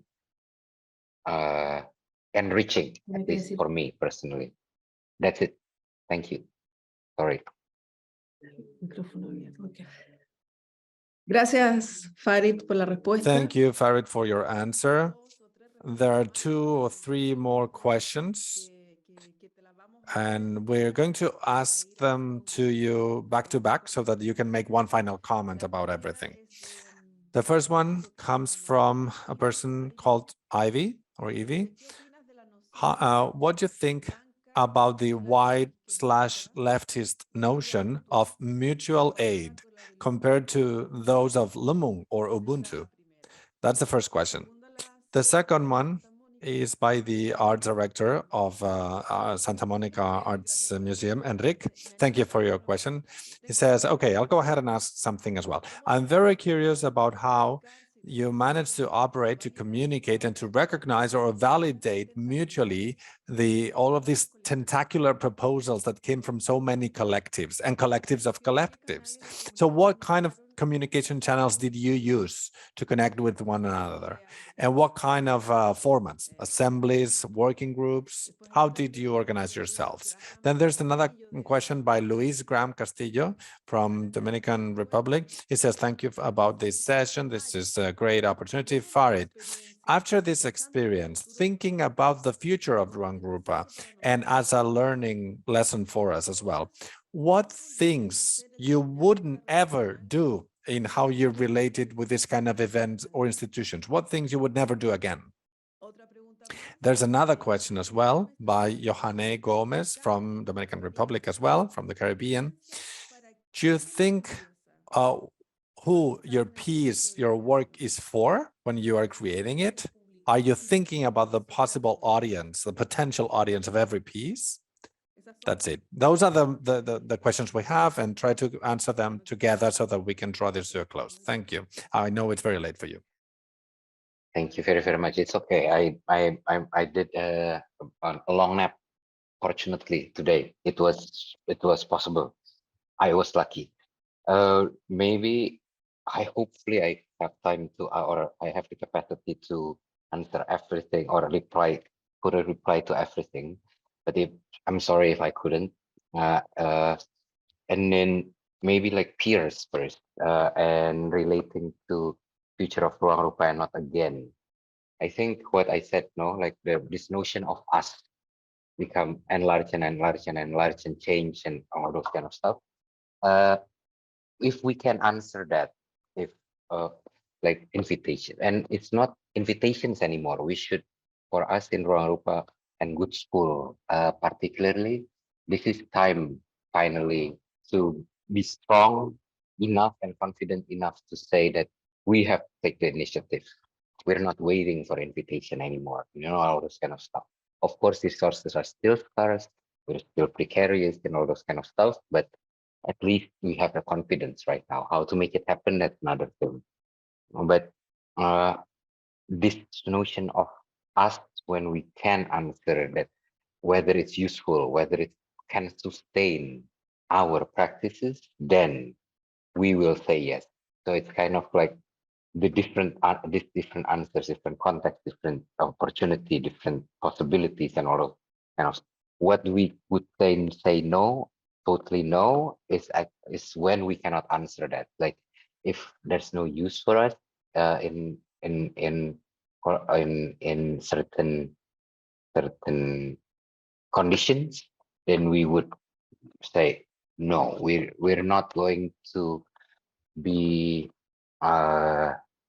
tempted anymore to be like, for example, being an international showcase and all those kind of stuff are not tempting anymore for us, because we pay too much. A lot of times we pay too much time, too much energy to ask for from visas up until our own homework here that we forgot and we didn't have time to do so, and we got extracted. No, when we got extracted more than we can use back, then we wouldn't say yes. And then also another thing, scale of time, again, slowness, long time, and all this kind of stuff. We're fighting for it constantly. And then also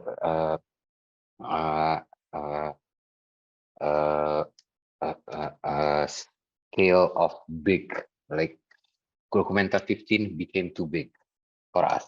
We learned it the hard way. Became too big in scale. So we should have known it better. We should have taken care of it better when during the process of making it. And then maybe it's a good segue for the mutual aid. I hope I understand your question of like the what the leftist part. We knew how, or like we experienced it throughout 20 something years by now, first-handedly, the neo-colonialism or imperialism of aid or funding, especially foreign. And that's one of the main reasons why we're doing what we're doing, including Lumbung. We don't have a proper answer yet, but we kept on experimenting on how to deal with them. Coming back also to that negotiation thing and not refusing and all this kind of stuff.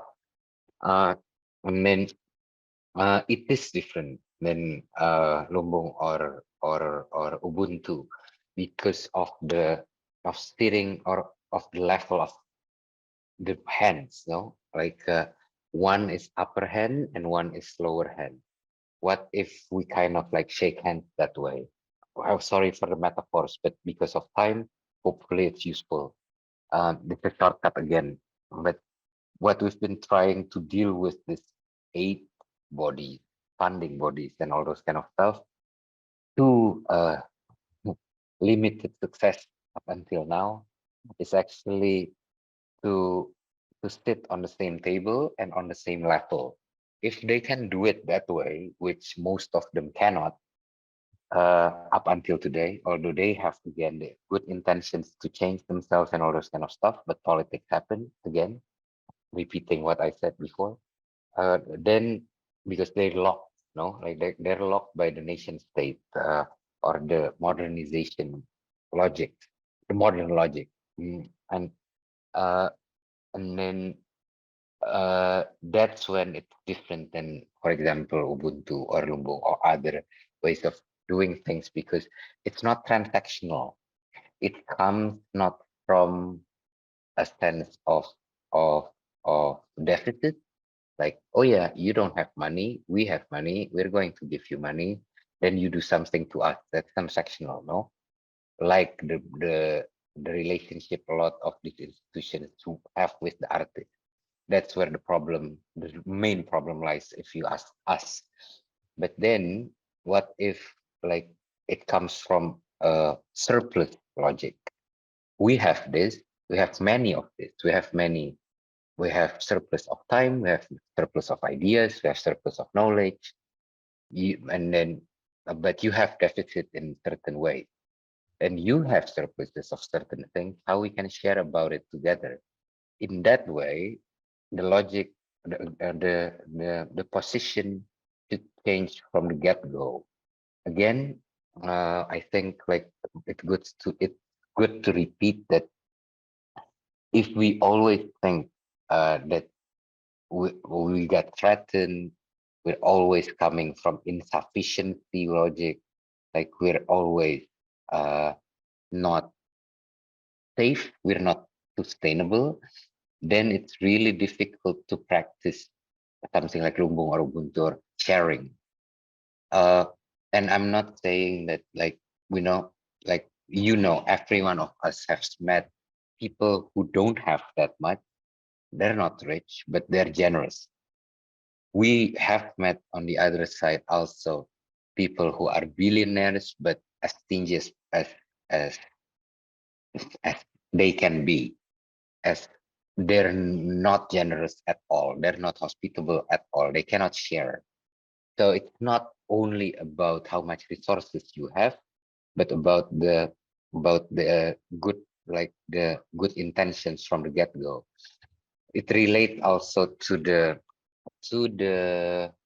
communication part, or to the accusation and all those kind of stuff, reception, when it's not in good faith. And I learned from Nick Cave, the musician, actually a lot from this.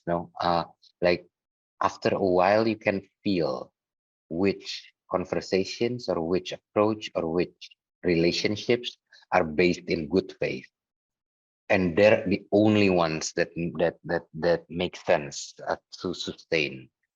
If it doesn't come from good faith, just don't waste time on it. Just go as soon as possible. Be polite about it, but like let it go, because it's not worthwhile to keep it. It's not sustainable anyway. But that good faith thing is a very I'm talking in abstract because unfortunately, because it takes experience. At least we know we could feel it because of experience. And good faith might means differently for different people. And like with again, like with communication channels, we're learning. Especially COVID hits us hard as well. We're not used to. Many of us are not digital natives. We're old. So we learn by doing. WhatsApp, Zoom, assemblies made in Zooms, assemblies made in real life, all those type of things is a very painful process to go with, but it is necessary. I cannot sit down in Zoom for a very long time myself. I got paralyzed, but luckily I'm not alone. And this is kind of like why I feel lucky that I'm in a collective. So many people will fill the gap that I have personally. So it's not only me that's in the that leads, because I cannot imagine the like compared to us, the previous artistic directors of Documenta, because many of them or all of them are individuals, cannot imagine how much pressure they're under. That way, I don't think it's humanly possible. I think it's inhuman, to be honest. So I'm saying this is a closing part as well, maybe, but like this inhumanity doesn't only happen to us coming from the ex-colonies, but also happening to each of them, every one of us, even like your privileged white or like heterosexual male, you name it, when they're privileged, it happens to you as well. So hopefully you realize it and become one of us. And I'll stop there.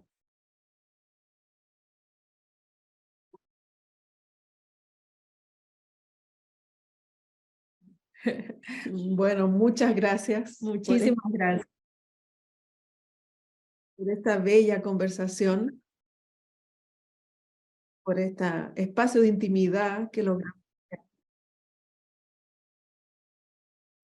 Thank you very much for this beautiful, thank you for this beautiful answer, this beautiful time together, and for this wonderful time of intimacy. I think you have been very inspiring, and it helps us to see how we in contemporary art are facing it from Europe and also from, as we said, the global South. This has been just a small attempt to speak about issues that are often not discussed at a public level. Would you like to add anything? No, I would just like to thank you once again.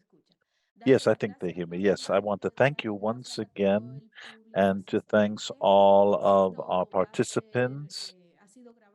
This has been recorded, the session has been recorded, and it will be posted on the websites of the Santa Monica and the Virreina.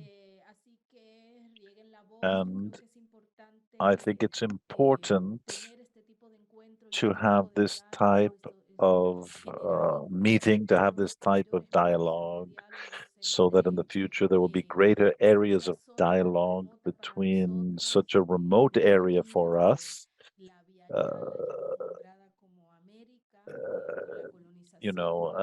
and America because of the colonization and migrants and other people that are interested in Europe, where we have launched this. So thank you very much, and we are here to continue and to support each other mutually and to continue collaborating with all of you. And continue, well, healing our wounds, and hopefully they will soon be cured in these relationships that we have of brother and sisterhood. We are doing it as a group, and it's good to know that we are not alone. And what this allowed was the possibility to strengthen our relationships and to speed up this process of artistic community between all of you. And now this will increase. And with this interlocal relationship, I love this idea that you shared of interlocal and also trans-individual as well in your Lumbung proposal. So, and we need to continue working, trying to modify the mind of the West. So thank you very much for your bravery, and greetings to all of your community. Thank you very, very much to all, also, especially for the interpreters. Without you, I wouldn't be able to follow everything. So thank you very much, everyone, staying up until now. Until next time, from my side.